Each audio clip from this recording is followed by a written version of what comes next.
WhatsApp guys, welcome back to Yogi on wheels. और मैं योगी आप सबका एक बार फिर से स्वागत करता हूं अपने इस नए ब्लॉग में। इस वक्त मैं खड़ा हुआ हूं मध्य प्रदेश के इकलौते हिल स्टेशन पे, जो कि है पचमढ़ी।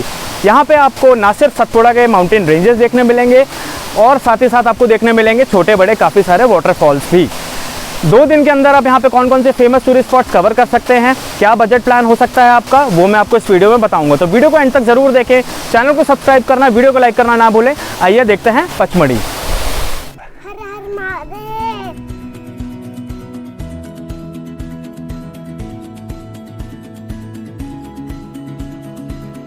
तो ये है 2.5 से 3 किलो का एक प्याज।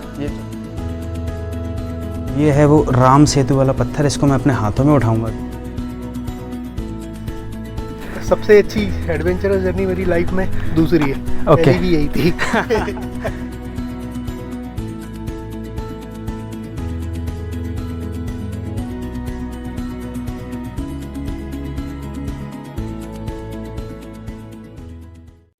तो गाइज़, मैंने अपनी जर्नी स्टार्ट करी सुबह 7 बजे अपने घर भोपाल से, और महज 200 किलोमीटर का रास्ता और 5 घंटे का समय लगने के बाद मैं बड़े आराम से पहुंच गया था पचमढ़ी हिल स्टेशन। वैसे तो यहाँ पहुंचने के लिए सबसे convenient option by road he recommend करूँगा मैं, क्योंकि रोड की कंडीशंस वाकई में बहुत अच्छी थी। और इसके अलावा आप चाहें तो ट्रेन और फ्लाइट का ऑप्शंस भी चूज़ कर सकते हैं, जिसके लिए nearest railway station Pipariya village का मिलेगा और नियरेस्ट एयरपोर्ट रहेगा राजा भोज एयरपोर्ट भोपाल का। पिपरिया रेलवे स्टेशन पर आपको काफ़ी सारे शेयरिंग और रिजर्व टैक्सी के ऑप्शंस भी मिल जाएंगे, जिसके चार्जेस 80 रुपीज़ से लेके 800 रुपीज़ तक वेरी करते हैं। महज 53 किलोमीटर्स का डिस्टेंस आप और ट्रैवल करेंगे तो आप पहुंच जाएंगे पिपरिया से पचमढ़ी। पचमढ़ी में अपने होटल में चेक इन करने के बाद लगभग 2 बजे मैं निकल चला सैर सपाटा करने के लिए पचमढ़ी शहर में। और सबसे पहले मैं पहुंचा बाइसन लॉज एमपी टूरिज्म के ऑफिस में, जहां से मुझे फॉरेस्ट रिजर्व की टूरिस्ट स्लिप निकलवानी थी। इस प्लान में थोड़ा सा चेंज है, थोड़ी सी तब्दीली रखी है मैंने। क्यों? क्योंकि जो स्लिप मिलेगी वो स्लिप सिंगल डे के लिए वैलिड होगी, और अभी बज रहा है दोपहर के 3, तो सिर्फ 2 घंटे रहेंगे मेरे पास कहीं भी घूमने के लिए, किसी भी स्पॉट को कवर करने के लिए। तो अभी जो मैं स्पॉट जाऊंगा वहाँ के लिए कोई परमिशन की ज़रूरत नहीं है, किसी भी प्रकार की स्लिप की ज़रूरत नहीं है, तो straight away I can walk in. तो जो एक लोकेशन मेरे को पता चली है और यहाँ पे मेंशन भी है कि कहाँ के लिए परमिशन आपको चाहिए, कहाँ के लिए नहीं चाहिए, उसमें से एक लोकेशन जो है वो पांडव केव्स है। तो let's go to Pandav caves.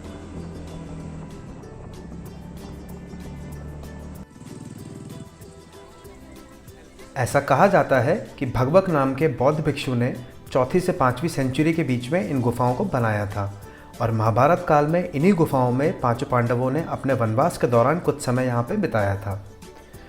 और ये भी माना जाता है कि इन्हीं 5 गुफाओं के नाम पे ही पचमढ़ी शहर का नाम भी रखा गया है।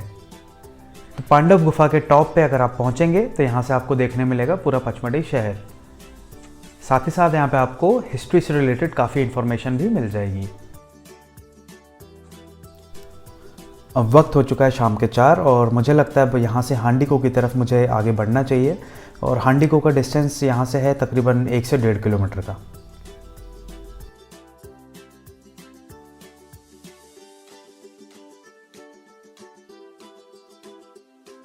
तो ये है हांडीको की गहरी खाई, और दूर दूर तक बड़े बड़े पहाड़ दिखेंगे, और एकदम एज पे आपको अगर दिख रहा होगा, आई होप आपको दिख रहा होगा, वो है महादेव मंदिर।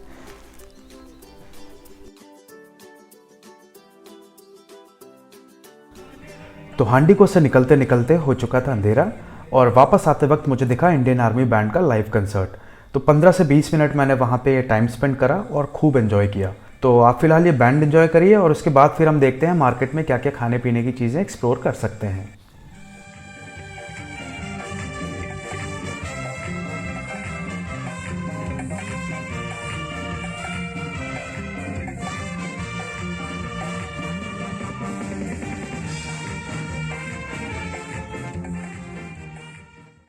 तो लोकल मार्केट एक्सप्लोर करते हुए मुझे देखी काफ़ी सारी बाइक रेंटल शॉप्स, और चार्जेस जो आपको पे करने होंगे वो होंगे 600 रुपीज़ फॉर एक्टिवा, और बाइक का ऑप्शंस अगर आप चूज़ करते हैं तो उसके लिए आपको पे करने पड़ सकते हैं अराउंड 1500 रुपीज़ पर डे। और वॉक करते हुए मैं सीधे पहुंच गया चौपाटी। यहाँ पे आपको खाने पीने के लिए काफ़ी सारे ऑप्शंस और काफ़ी सारी वैरायटीज़ मिल जाएगी। मैंने यहाँ पे ट्राई की चाय और पाव भाजी, जिसका टेस्ट वाकई में बहुत अच्छा था। अब खाने पीने के बाद मैं आगे बढ़ चला हूँ अपने रूम की तरफ। तो आज का डे एंड करते हैं और मिलते हैं कल सुबह चौरागढ़ शिव मंदिर की ट्रैक पे। और फिर मेन सिटी पचमढ़ी से 11 किलोमीटर का सफ़र तय करने के बाद मैं पहुंच चुका था चौरागढ़ मंदिर के ट्रैक के स्टार्टिंग पॉइंट पे। तो गाइज अभी सुबह के 9 बज रहे हैं और मैं निकल चला हूँ चौरागढ़ महादेव मंदिर के लिए ट्रैकिंग के लिए। 3.2 किलोमीटर्स का टोटल ट्रैक है और मेरा ख्याल 1 से 1.5 घंटे में मैं पहुँच जाऊँगा मैक्सिमम, क्योंकि जितना भी मैंने लोगों से पूछा है समझा है तो इतना ईजी नहीं है बट इतना डिफ़िकल्ट भी नहीं है। सो आइए दिखाता हूँ फिर आगे रास्ता कैसा है एंड क्या क्या फैसिलिटीज़ रास्ते में आपको खाने पीने के लिए कुछ स्टॉल्स मिलेंगे या नहीं मिलेंगे। वैसे इनिशियली तो एक स्टॉल मेरे को मिला है और उन्होंने ही मुझे बोला है कि उन्हीं के आगे टॉप पे स्टॉल्स हैं, लेकिन अर्ली मॉर्निंग या 7, 8, 9 बजे के आसपास वो खुलते नहीं है। उनका खुलने का टाइम 12 बजे के आसपास होता है।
इसका नाम है राघव और इतनी एनर्जी है इस बच्चे के अंदर मैं बता नहीं सकता। बड़े बड़े लोग जो पीछे आ रहे हैं, इसके पेरेंट्स, वो पीछे रह गए और ये फुल एनर्जी के साथ मेरे साथ ट्रैक कर रहा है।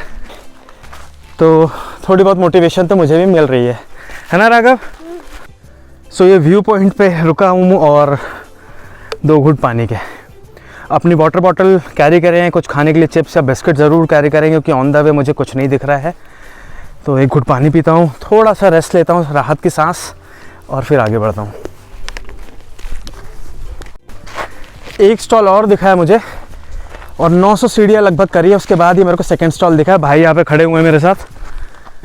तो प्रीतेश जी बता रहे हैं मुझे कि एक दूसरा और कनेक्टिंग रास्ता है और शॉर्टकट कहलाता है वो। गुप्तेश्वर महादेव जो है ना, गुप्तेश्वर महादेव से आप जाओगे सीधा, अच्छा, तो ऑफ रोड है वहाँ पे। अगर थोड़ा सा ट्रैकिंग का मजा लेना हो, जंगल का मजा लेना हो, तो पूरा आप ऑफ रोड होके जा सकते हैं। ओके। तो 2-2.5 किलोमीटर है। 2 जो आपके माउंटेन रहेंगे, पहाड़ रहेंगे, वो चढ़ के उतरना पड़ेगा, बहुत मजा आएगा। तो सब लोगों से मिल रहे हैं, सब लोगों ने ब्रेक ले ही लिया यहाँ पे। तो अब हम लोग भी यहाँ पे नींबू पानी वगैरह पीते हैं और फिर भाई लोगों के साथ और इन डिटेल बात करते हैं कि आगे और क्या क्या चीज़ें एक्सप्लोर कर सकते हैं हम सब साथ में। तरोताज़ा फील हो गया मेरे को पहला घूंट लेते ही। कितना प्राइस है भाई इसका? सिर्फ 20 रुपये की कीमत।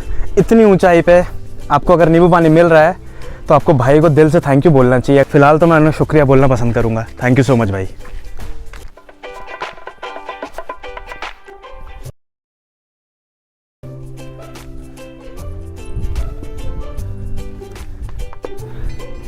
तो भैया और हम लोगों ने ट्रैक साथ में शुरू करा और ऑलमोस्ट दरबार पहुंच चुके हैं, आखिरी पड़ाव में है। भैया कैसा रहा आपका एक्सपीरियंस अभी तक?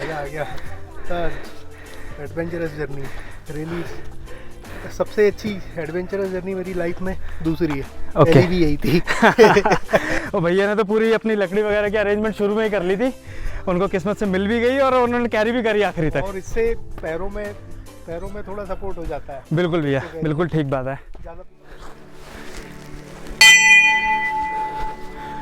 तो चौरागढ़ मंदिर पे पहुंच चुका हूँ अभी और सबसे पहले तो यहाँ की बाउंड्री वॉल्स देखिए आप, चारों तरफ त्रिशूल ही त्रिशूल है। फाइनली 1326 मीटर हाइट पे मैं पहुंच चुका हूँ और चौड़ेश्वर महादेव मंदिर के सामने बिल्कुल खड़ा हुआ हूँ। तो दर्शन हमने कर लिए हैं और यहाँ पे प्रीतेश भाई मुझे दोबारा से मिले हैं और इन्होंने बहुत अच्छी चीज़ बताई है। जो स्टोरी क्या है, मान्यता क्या है, यहाँ पे त्रिशूल क्यों यहाँ पे चढ़ाए जाते हैं, वो सारी डिटेल है। गोरा बाबा करके एक बाबा यहाँ रहते थे और उन्हीं के एक भाई यहाँ रहते थे। दोनों यहाँ पे साधना करते थे। तो उस साधना के कारण ये था कि गोरा बाबा ने इतनी कड़ी साधना करी कि उन्होंने शिव भगवान को प्रकट कर लिया, ऐसा यहाँ पे मान्यता है। ओके। और इसके बाद उन्होंने वरदान में त्रिशूल मांगा और वो त्रिशूल शिव भगवान ने उनको प्रोवाइड किया। जब से यहाँ पे ऐसी मान्यता है कि जो भी बंदा यहाँ पे त्रिशूल चढ़ाएगा, इस प्लेस पे त्रिशूल चढ़ाता है, उसकी मान्यता पूरी होती है। इसलिए यहाँ शिवरात्रि पे बहुत मेला भी भराता है, बहुत लोग बहुत भाव से यहाँ पे त्रिशूल भी चढ़ाते हैं। अच्छा, तो इसलिए ये जगह इसके लिए, इस चीज़ों के लिए बहुत फेमस है। तो अगर आप भी कभी आए, छोटा सा त्रिशूल लाएं और यहाँ चढ़ाएं, बहुत अच्छा लगेगा आपको भी। हो अच्छा, सकता है आपको मान्यता पूरी जाए। त्रिशूल का साइज मैटर नहीं करता है, आपकी श्रद्धा मैटर करता है। मैटर करती है, बराबर। बिल्कुल ठीक बात बोली प्रीतेश भाई ने। और इनसे यहाँ बैठने का आनंद अलग ही है। परम आनंद, बिल्कुल ठीक बात है। बैकग्राउंड में आपको दिख ही रहा होगा कि कितना सुंदर व्यू दिख रहा है यहाँ से। इसको देखने के बाद आपको कुछ सोचना और कुछ करना ही नहीं पड़ेगा, बस खाली ऐसा रहेगा, इसको बस बैठो और देखो, और कुछ करना ही नहीं। बिल्कुल ठीक बात है। तो कुछ पल मैं अभी यहाँ पे बैठता हूँ और मन की शांति के लिए कोशिश करता हूँ कि मन में थोड़ी सी शांति जल्दी आ जाए। महादेव का ट्रैक कंप्लीट हुआ और अब मैं पहुँच चुका हूँ अपनी सवारी के पास, मेरी स्कूटी। किसने किया है आपको पता ही है, बंदर। तो पत्थरों की वजह, पत्थर ना होते तो ये पूरी की पूरी सीट चली गई होती। इस जगह पे आप बड़ा महादेव के दर्शन करने के बाद आप चाहें तो गुप्त महादेव की गुफा दर्शन भी कर सकते हैं। और अब मैं निकल पड़ा हूँ यहाँ से बाइसन लॉज की तरफ, और ऑन द वे मुझे काफ़ी सारे व्यू पॉइंट्स दिखे, जैसे कि प्रियदर्शनी व्यू पॉइंट और ग्रीन वैली व्यू पॉइंट। आप चाहे तो यहाँ पे 5 से 10 मिनट का टाइम स्पेंड कर सकते हैं। तो बाइसन लॉज पहुंच गया हूं मैं, और मैंने फटाफट से पहले फुर्सत में एक पर्ची कटवा ली है। सो पर्ची का चार्ज मैंने जो दिया है वो सिर्फ 25 रुपीज़ है, क्योंकि मेरे को सिर्फ एक स्पॉट जाना था और मैंने कोई जिप्सी भी नहीं ली है, ना ही मैंने कोई और व्हीकल इनकी तरफ से ऑप्ट करा, ना ही कोई गाइड लिया है। सिर्फ 25 रुपीज़ के हिसाब से पे कर सकते हैं। पैदल पर्ची बोलते हैं इसको यहाँ पे। पैदल पर्ची लेके आप ईजिली आप जा सकते हैं। थोड़ा सा वॉक करना पड़ेगा, किलोमीटर 2 किलोमीटर बी फॉल के लिए। बी फॉल के लिए मैंने पर्ची ली है, तो 1-2 किलोमीटर वॉक करने का अगर आपको लगता है कि आप कर पाएंगे, थोड़ी बहुत छोटी मोटी ट्रैकिंग कर सकते हैं, तो आपको ज़रूर ये वाला ही ऑप्शन लेना चाहिए। तो यहाँ पे चेक पॉइंट है आपका, ये चेक पॉइंट पे आपको पर्ची चेक करवानी है, वो सील साइन कर देंगे एंड पर्ची आपको हैंड ओवर कर देंगे आपकी एंट्री करके। तो तकरीबन अभी मैं 1 किलोमीटर कवर कर चुका हूँ पैदल ट्रैक करते हुए। ढलान तो बहुत अच्छी लग रही है चलने में, लेकिन ऑनेस्टली बताऊँ मैं अभी आपको, थकान तो होगी जब मैं वापस आऊँगा, जब मैं चढ़ने की कोशिश करूँगा इन चढ़ानों के ऊपर। तो 2 किलोमीटर का ट्रैक करने के बाद मैं पहुँच चुका हूँ पार्किंग स्पॉट पे, बी फॉल के लिए जो पार्किंग स्पॉट है। यहाँ पे चारों तरफ आपको जिप्सी खड़ी हुई मिल जाएंगी, अपने आप समझ में आ जाएगा कि आप बी फॉल पहुँच चुके हैं। एक टी स्टॉल भी है, tea, Maggi, coffee, anything you want to eat, snacks वगैरह आपको मिल जाएगा। और इसके बाद मैं सोच रहा हूँ मैं थोड़ा आगे और वॉक कर लूँ, जो कि मुझे सामने की तरफ सीढ़ियाँ दिख रही हैं। ये सीढ़ियाँ गई है मेन फॉल की तरफ, वहाँ पे आपको मेन बी फॉल जो है वो दिखेगा। तो अब जो मेन वाटरफॉल है नीचे की तरफ, मैं वहाँ जा रहा हूँ। तकरीबन 365 सीढ़ियाँ और हैं जो कि मुझे यहाँ से उतरनी पड़ेंगी, लेकिन उसके बाद जो नज़ारा आने वाला है वो देख के आपको भी बहुत मज़ा आने वाला है। सो 365 सीढ़ियाँ उतरता हूँ, फिर मिलता हूँ आपसे। तो गाइस, मेरे बैकग्राउंड में जो आपका वाटरफॉल दिख रहा है यही है असली बी फॉल, और इसकी फोर्स आप देख रहे होंगे, आपको आवाज़ सुनाई दे रही होगी, काफ़ी तेज़ झरने की आवाज़ आ रही होगी। अभी जहाँ पे मैं खड़ा हूँ वहाँ पे कोई नहीं है, लेकिन थोड़े से डिस्टेंस पे आपको कुछ लोग दिख जाएंगे, क्योंकि आज मंडे का दिन है इसलिए भीड़ कम है। अदरवाइज आप वीकेंड्स पे आएंगे तो यहाँ पे काफ़ी ज़्यादा लोग रहते हैं, काफ़ी सारी भीड़ रहती है।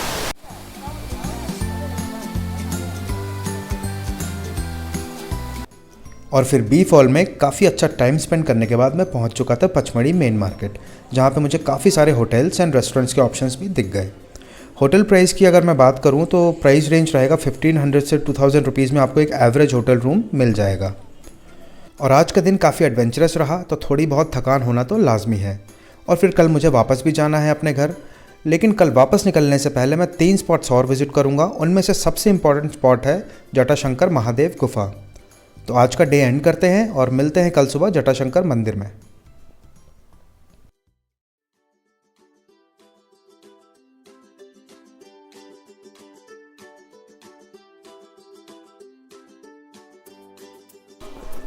तो ये है जटाशंकर मंदिर का एरिया, जहाँ से स्टार्ट हो जाता है मंदिर वगैरह, एंड मेन गुफा जो है वो थोड़ा सा अंदर जाके है, हम वहाँ चलते हैं अभी। तो भैया मिले हैं मुझे रास्ते में, और उन्होंने मुझे एक छोटा सा ऑफ़र दिया कि ये मेरे गाइड बनेंगे यहाँ पे जटाशंकर मंदिर के अंदर, तो इसलिए मैं इनके साथ खड़ा हूँ अभी। और भैया आपका नाम? पवन नाम है सर। तो पवन जी अब आने वाले 10 मिनट या 5 मिनट मेरे साथ रहेंगे और मेरे को काफ़ी सारी इन्फॉर्मेशन देने वाले हैं।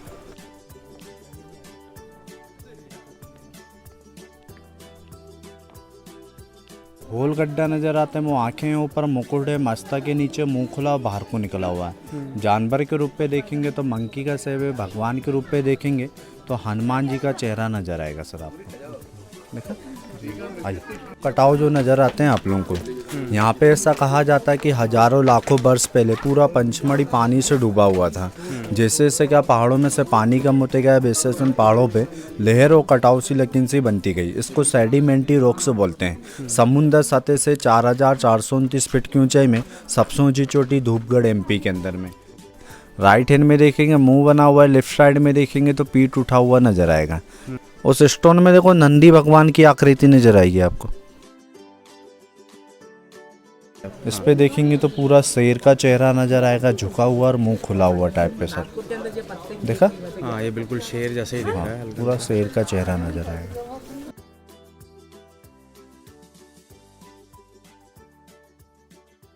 अपन जटाशंकर मंदिर, ये नेचुरल मंदिर है, यहीं पे अपन को पूजा पाठ करना है, जो भी करना है आप लोगों को। ठीक है सर, आइए।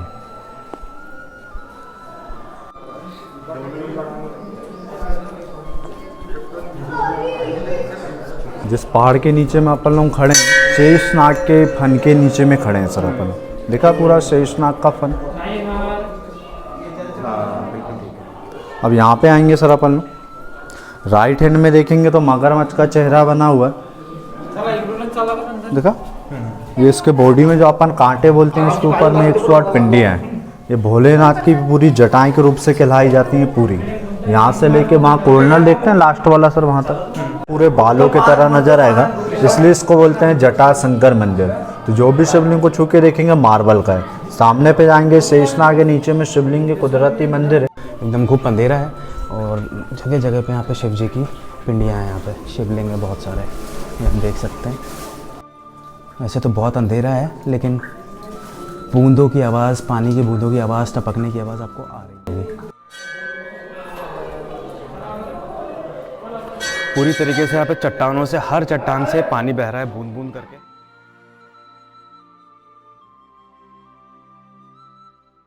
तो मंदिर के अंदर से, गुफा के अंदर से मैं अभी निकला हूँ। जस्ट मेरे बैकग्राउंड में आपको गुफा दिख रही होगी, खूब अंधेरा भी है। बिल्कुल मेरे सर के ऊपर जो है आपको ये पत्थर दिख रहा है, दो चट्टानों के बीच में पत्थर अड़ा हुआ है। ये लाखों सालों से दो चट्टानों के बीच में इसी तरीके से अड़ा हुआ है। कोई भी किसी भी तरीके की इसमें मूवमेंट कभी नहीं हुई है। इसमें महाराष्ट्र के व्यक्ति ने चढ़ाया हुआ इस त्रिशूल को 8 धातु से मिलके बना हुआ है सर। भारत के अंदर में अपन कहीं भी जाएंगे तो ऐसा त्रिशूल कहीं नहीं मिलेगा, सिर्फ जटाशंकर मंदिर के अलावा। तो सबसे सुंदर त्रिशूल है सर। सामने में सर जो अपन रास्ता जो देखते हैं जटाशंकर मंदिर का है। पुराना मार्ग का रास्ता, पहले इस पहाड़ों में से आना जाना करते थे जब सन 1929 के पहले, जब यहाँ पे कुछ सीढ़ियाँ वगैरह कुछ भी नहीं बना हुआ था। तो ये है 2.5 से 3 किलो का एक प्याज, ये जंगली प्याज बोलते हैं इसको। और इसकी खासियत क्या है भैया? इसके रस का ऑयल बनता है सर, वो जॉइंट्स के अर्थराइटिस के लिए। अच्छा, जॉइंट पेन और अर्थराइटिस वगैरह के लिए इसके रस का जो होता है वो आयुर्वेदिक दवाइयाँ बनती है। तो महादेव की गुफा से तो मैं वापस आ गया हूँ और स्टार्टिंग में ही हनुमान जी का एक मंदिर था, वो मैंने कहा था मैं वापस आऊँगा, तब मैं जाते जाते यहाँ से दर्शन करूँगा। तो गुफा में झुक झुक के जाना पड़ा ताकि सर ना टकरा जाए। और अब हम वहाँ आएंगे, आया हुआ हूँ मैं जहाँ पे राम सेतु वाला पत्थर है। तो ये है वो राम सेतु वाला पत्थर, इसको मैं अपने हाथों में उठाऊँगा अभी। ये देखिए बहुत लाइट वेट है, इसका कोई वज़न ही नहीं है।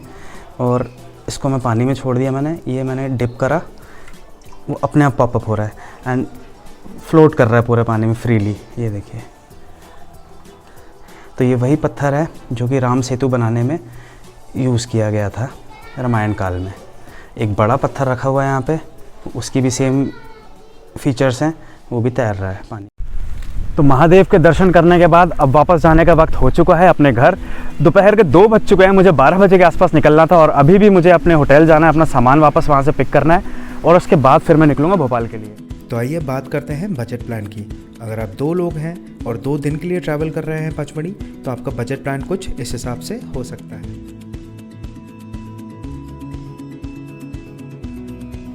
और अगर फैमिली की बात करूं तो फैमिली में 2 बच्चे और 2 बड़ों को मैंने कंसिडर करा है और आपका टूर बजट कुछ इस हिसाब से हो सकता है।